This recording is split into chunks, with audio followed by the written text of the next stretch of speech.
So much to cover, so much going on in the world. Obviously, we got the FBI motives and FBI narratives that were undermined last night by Ken Klippenstein's fantastic reporting on the background of the shooter, the anti-ICE shooter, right? First and foremost, remember when Russia tried to stage a photo of a Ukrainian assassin's hideout and instead of SIM cards, they posted copies of The Sims? Yeah, this is just like, this is so bad that it made the libs go, I don't really believe this. Like, it even made the libs go, seems weird, right? And I don't know if it's because they're just incompetent. Like, what is this? Like, what?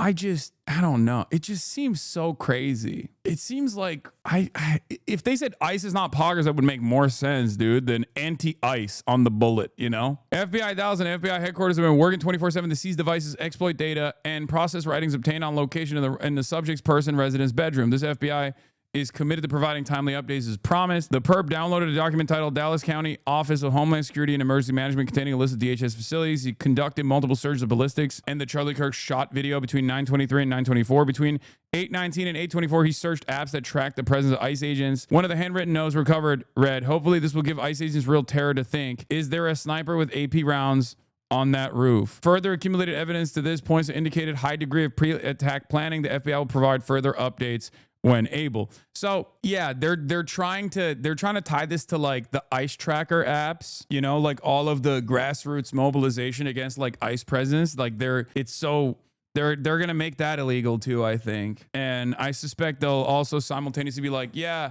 not only do we have to make sure that these like grassroots ICE tracker apps are totally illegal because this person used it clearly, that all leftist organizing is illegal as well. Every neo-lib tweeter below doesn't buy it. Yeah, no, I do like that the liberals, even liberals who normally would be totally reliant on government, like official organs of the government saying anything really, have looked at this and been like, nah, this doesn't make a lot of sense. But there's obviously a little bit more information that is now readily available to us. Shouts out to Ken Klippenstein as always for doing fantastic reporting. He went and he got anonymously interviewed some of the friends, lifelong friends really, of the shooter, and he revealed that the ways in which the FBI has concocted this like left-wing anti-fascist terrorism narrative is not great. Joseph K. Young says, ascribing motive to politically violent people is hard when they don't leave a manifesto. We should all pause and do some research and or read things like this, where someone tries to figure out the motive by actually talking to people. Exclusive, the ICE shooter's politics. Joshua John's friends speak. The deadly sniper attack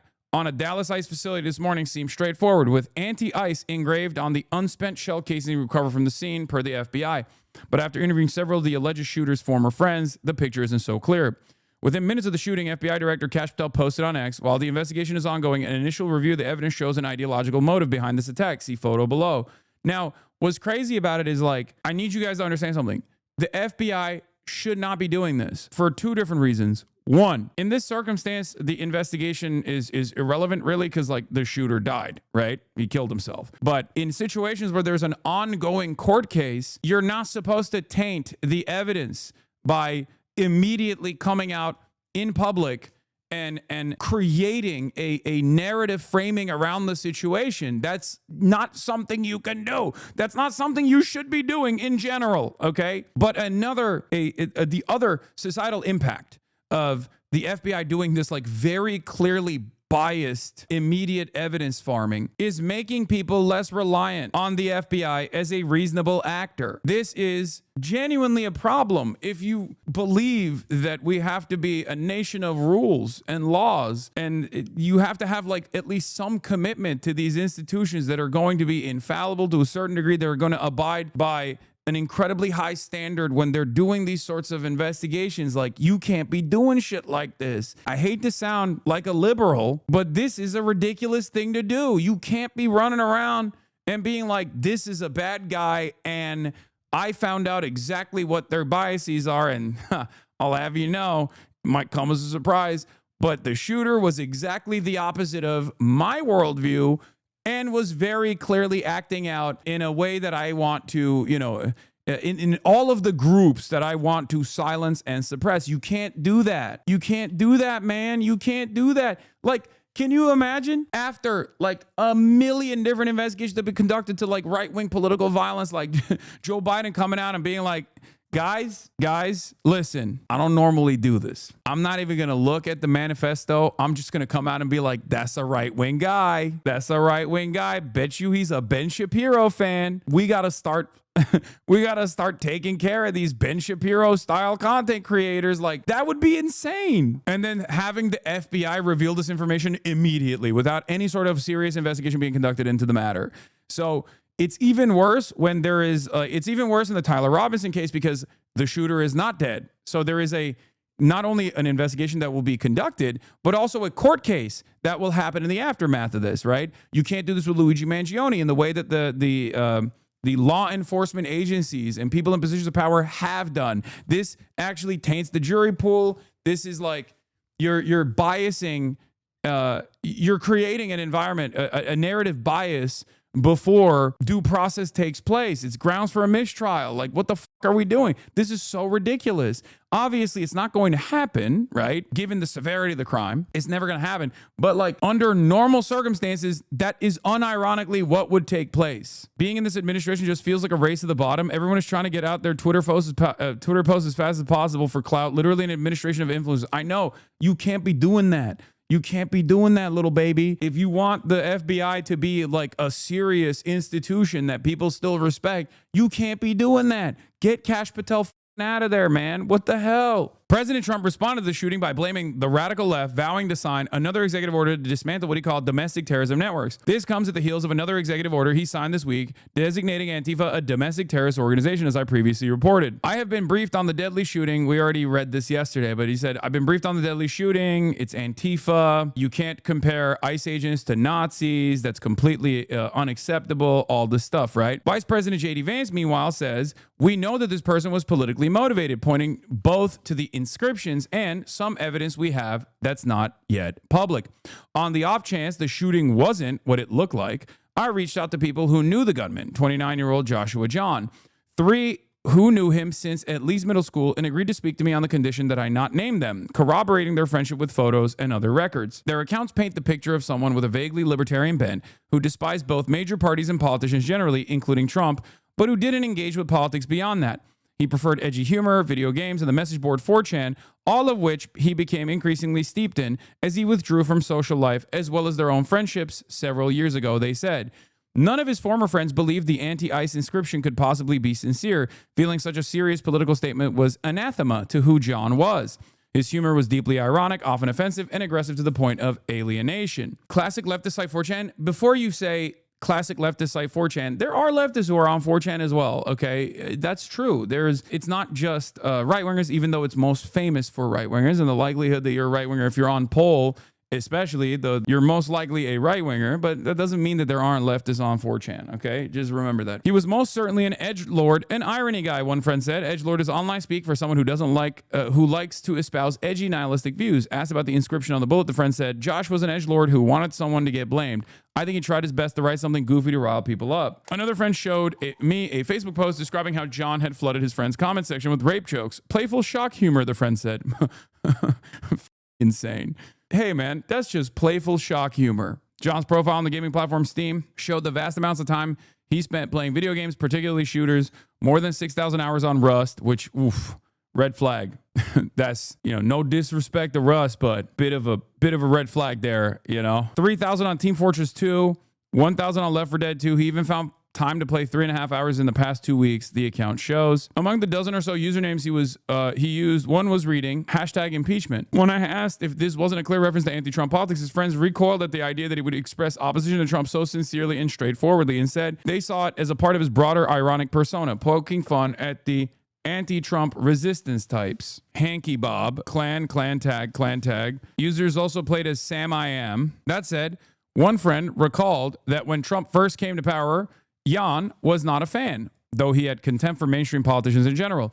His friends say he had more of a libertarian bent, with one recalling an interest in the libertarian figure Ron Paul. You know what's really funny about the ideological motives that people try to ascribe to, instances of political violence, like people who have engaged in acts of political violence, is that we have such a silly view of the average American, which I always point to when talking about the median voter. Identifying the politics of a median voter is virtually impossible. Okay? It's just so silly because most people do not subscribe to straight ticket blue Dem or straight ticket right-wing Republican voting. There is more consolidation ideologically within the right as opposed to the liberal side of things, for sure. But having said that, even then, it is virtually impossible to understand what the average American, especially the average American that doesn't vote, even though he is eligible to vote, is genuinely impossible. It is incoherent. There are many people in here that if someone from the outside was looking at your social media profiles, they would be like, what the f does this guy believe? I don't understand it. I can't associate it with any sort of like mainline established political ideology. Still, the friend who recounted Jahn's dislike of Trump insisted that there was at least a kernel of seriousness to the username. If it was ironic, it's half irony, where you're half kidding, half serious, just in case, he said. He was never really into politics, especially not politicians, said another friend who had known Jahn since age 8. He was into politics only in the 4chan sense. Contrarian, provocative, boundary pushing for laughs, not conviction. 4chan, the anonymous message board where provocation and irony are the coin of the realm, was apparently one of Jahn's favorite haunts. His abrasive humor is where his friends describe his opinions on him diverged the most, with some describing it as amusing, but others as grating, especially as his online persona bled into real life. I mostly stopped talking to him when he took his 4chan irony stuff into daily interactions, one friend told me. He was becoming unbearable. Once he dropped out of college, he had no obligation to be social, and none of us reached out due to his edgelord behavior. Oh my Lord. This is, you know what's really funny? A lot of mainstream voices, especially on the right, constantly are now trying to point the finger of blame at like edgy nihilism and like political violence in my direction. And so much of what I try to do is to snap people out of this. Like literally, if people come in here and watch me for half a day, they will realize that a big chunk of what I am combating is exactly this: the social isolation that comes from finding yourself steeped within like incel, extremely online, irony poisoned, nihilistic circles that basically push your real life social interactions into the background as your online persona under the guise of anonymity becomes more and more your real world persona as well. And it causes people around you to go, ew, gross, get the fuck away from me. This is a big part of the reason why I always say touch grass. This is a big part of the reason why I always say be normal. I would have to say you're doing a terrible job. Yeah, that's unironically the most untrue thing you could say, because there are a shit ton of people in here that have found not only a sense of community online, but also have found themselves doing more productive shit in the real world as a direct consequence of me urging them to stop and shake themselves out of this like weird, deep, dark, nihilistic, internet-based online circles that they find themselves in. Whether it be going out and working out, whether it be urging them to join their local organizations and things of that nature. I wasn't able to find anyone who, with insight into Jahn's more recent views, something that his friend said was unsurprising given his withdrawal from social life over the past few years. If you're having trouble finding people besides immediate family who knew him, that's part of the story, one friend said. Every mutual friend drifted away over that kind of edgelord behavior. A fledgling version of Jahn's humor appears in the following YouTube video since removed from when he was a high schooler, a tongue-in-cheek parody of tech advice videos. Hello there, Facebook user. Are you tired of scrolling through your Facebook feed mindlessly? Well, there's a solution. You can unlike all your crappy pages. The following audio recording of Jahn bombing at stand-up comedy was shared with me. It drew a comparison by one friend to the 2019 Joker film starring Joaquin Phoenix as an off-putting loner who also tried and failed at comedy. The film culminates in a scene in which the Joker gets his revenge on the entertainment world by gunning down the host of a popular late-night TV show. The audio from his attempted stand-up routine where he bombs now resonates uncannily with Joker, the friend said. Ironically, Jahn's contempt for Trump and the major political parties has bestowed them with one of the most intensely partisan news cycles in recent memory. In this sense, the joke is on him. And all of us too. This still doesn't mean that the shooter has no profiles in or has no ideological profile that could be left slanted in any capacity, in any way, shape, or form, for the record. But this paired up with the fact that this paired up with the FBI investigation that has yielded no results, both in the case of Tyler Robinson and also in the case of this shooter as well, to any sort of like left adjacent groups, like left adjacent associations, makes it much harder for the government to develop a profile that would justify significant incursions on free speech. Do you want me to actually look at the failed bomb stand-up routine that was audio? I guess it could like show us a little bit more of the background, but it's from 2019. Was it the Dallas Comedy Club last time? All right, so I'm going to start out with talking about something pretty serious. My buddy was talking to me the other day about reality TV, and he didn't like it too much. He said reality TV should never be played on TV, and I was all taken aback, like, whoa, dude, come on. I have some extremely bad insecurity issues about myself. They constantly eat me up alive, and reality TV is a remedy for that. That's a perfect remedy, and it applies. I'll to be me, honest. So, right off the jump, just hearing him speak, this is more consistent with like loner, antisocial personality disordered, like socially malignant shooters that we have seen in the past, as opposed to someone like Tyler Robinson, who very clearly still had friends at the point of the alleged assassination of Charlie Kirk that he allegedly participated in. Do you see what I mean? This reminds me more of like a Thomas Crook style individual, where their politics are indecipherable and it just like kind of doesn't make sense. As far as like Luigi Mangione or Tyler Robinson goes, their background does not correspond to like the average profile of like a school shooter or a mass shooter, a person engaging in like a horrific act of violence. This seems to be more evidence that the political shooting is supplanting the school shooting as a path to notoriety for suicidal and nihilistic, socially maladjusted individuals. Yes, this is my argument as well. This is what I am seeing as well, especially because these things have a tendency to create copycats. In the past, and I said this yesterday, in the past, when people wanted to make a name for themselves, when someone was like a socially maladjusted, isolated, alienated, sometimes mentally ill person, right? And they had suicidal ideation, instead of doing suicide by cop, they would go and engage in a mass shooting in an area, in an environment that they've designed for themselves that have tremendous control over their lives. If you're young, it's the school, right? The school is restrictive. If you are older, it's your workplace, right? It's your resentment. It's the resentment that you experience that you associate with a hierarchy that holds you back. But I think a lot of these people have now realized that given how much school shootings have become commonplace, it doesn't actually end up getting you the broad recognition and the constant back and forth. Like, what's the reason why he did this? What's the reason why he actually, let's try to identify the motives. Let's like dig into the background of the shooter.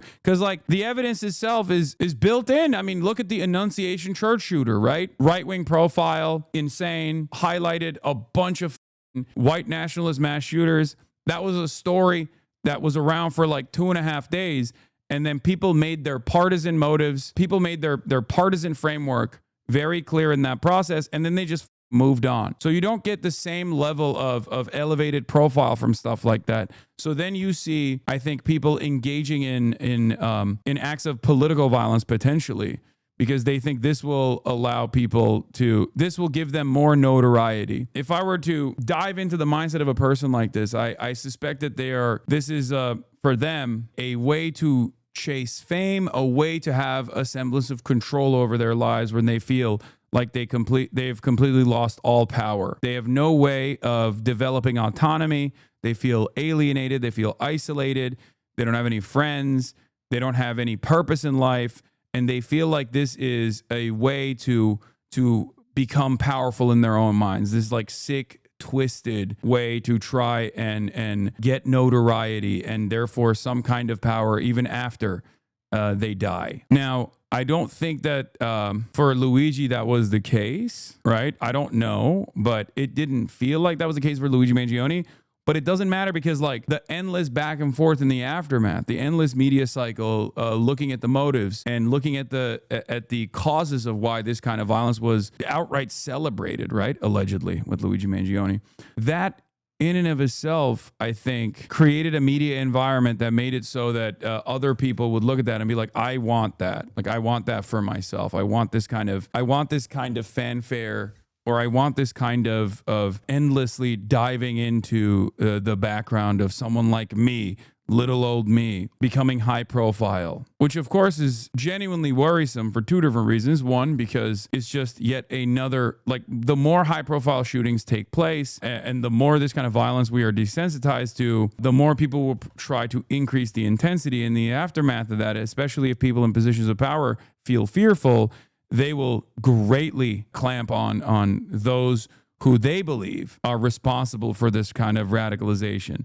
And it'll never be the systems themselves that are radicalizing people. It'll never be like the cost of paywalling healthcare for many Americans that universalizes that experience for them. It'll always be people like myself. It'll always be a media figure that played a role in this. And for the Republicans, it's very clear. It's not just people like myself either. It's also the Democrats as a whole. It's anyone that considers what Donald Trump is doing to be Nazi behavior, fascist behavior. Do you see what I mean? And they will do everything in their power to stamp out discontent. People have been chasing fame or infamy of the Columbine boys for years. Everyone still remembers their names. People won't remember Solomon Henderson in 20 years.